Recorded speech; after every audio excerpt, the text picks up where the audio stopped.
Good to see you back for some more training. Your chess elo will thank you. 529. We got to take advantage of the pin piece here. We're pinning the queen to the king, so we can get away with playing g7 here. Queen can't take, so the king has to take, and then we can slide down the bottom in the spirit of a double bishop mate. 530. We got a sideways hook mate here. Kind of funny because there's actually two correct answers. I can see that rook d4 works, deflecting the checkmate defender. This bishop was stopping checkmate on both squares, so the rook can come in for checkmate this side.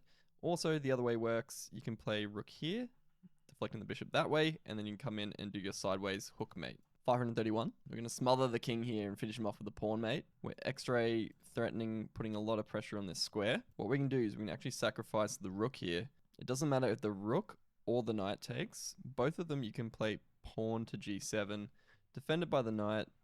Rook's pinned, so it can't take. 532. Very rare clearance sacrifice this one. We're going to sacrifice the rook here.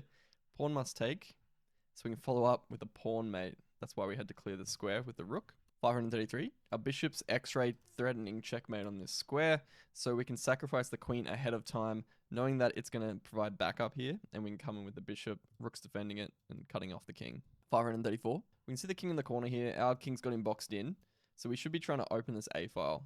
The way we can do that is we can sacrifice our queen here on b6. If they take the queen, we can slide over with our rook and get a rook mate in the corner. They don't have any other good resource because they can't defend this square and they cannot check our king. There's a lot of moves here they can play. None of them work. It's going to be checkmate. If any other random move, we're going to checkmate like this. 535. We've got a beautiful decoy sacrifice here. Taking the knight here on b6. If the king takes, our sacrifice was successful and we've lured him into the checkmate. The knight can come in, give the check while taking away where it came from. However, the king does not have to take. Instead, he can go up. All good, but we got the rook here. He can slide in the back and deliver the checkmate. 536. This one hurt my head. We've got a decoy sacrifice here into a double bishop mate. We sack on d8.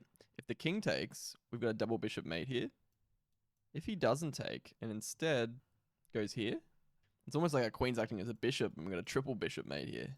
Last line, if he takes the bishop, we can give the checkmate here. We've manufactured sort of like an epaulette mate here, and we're X-ray protecting the bishop. 537. We're threatening checkmate here. Problem is, the knight would take the rook. So let's blast him off the board.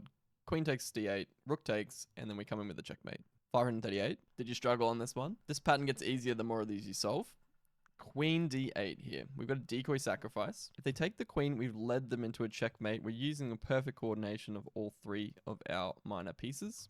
If they don't, and instead they play king here, our knight can finish him off. 539. This puzzle is tough.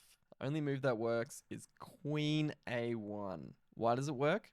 If the queen takes, our knight can come in and deliver checkmate here. If the queen takes the knight, we can slide back over and deliver checkmate this way. If they ignore the issue and do any other random move, we still can't play the knight here because it's pinned by the queen. That's why we had to play queen here specifically, because now the queen can come in to the back and deliver checkmate here. 540. We're threatening a checkmate here. Problem is that this pawn is stopping us, so we got to remove the checkmate defender. We can play rook to h7 here. If the king takes, we come with checkmate like this.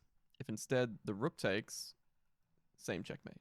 541. This puzzle's testing our primary school maths again. We got 1, 2, 3 guys. They got one defender and the king. Sacrifice the rook. Pawn takes. Rook comes in. Probably not technically an opera mate, but it's the exact same kind of theme. Whatever helps you remember. That's how I find this pattern. 542. Pawns are just bait. You chuck in to catch the king. We can do a decoy sacrifice here. We give the check to the king. It's restricted. It's got nowhere else to go, so it has to take the bait. And then we can slide in with our queen. We've manufactured sort of like an epaulette mate here. Cheers for watching the end. It helps the algorithm. I appreciate you.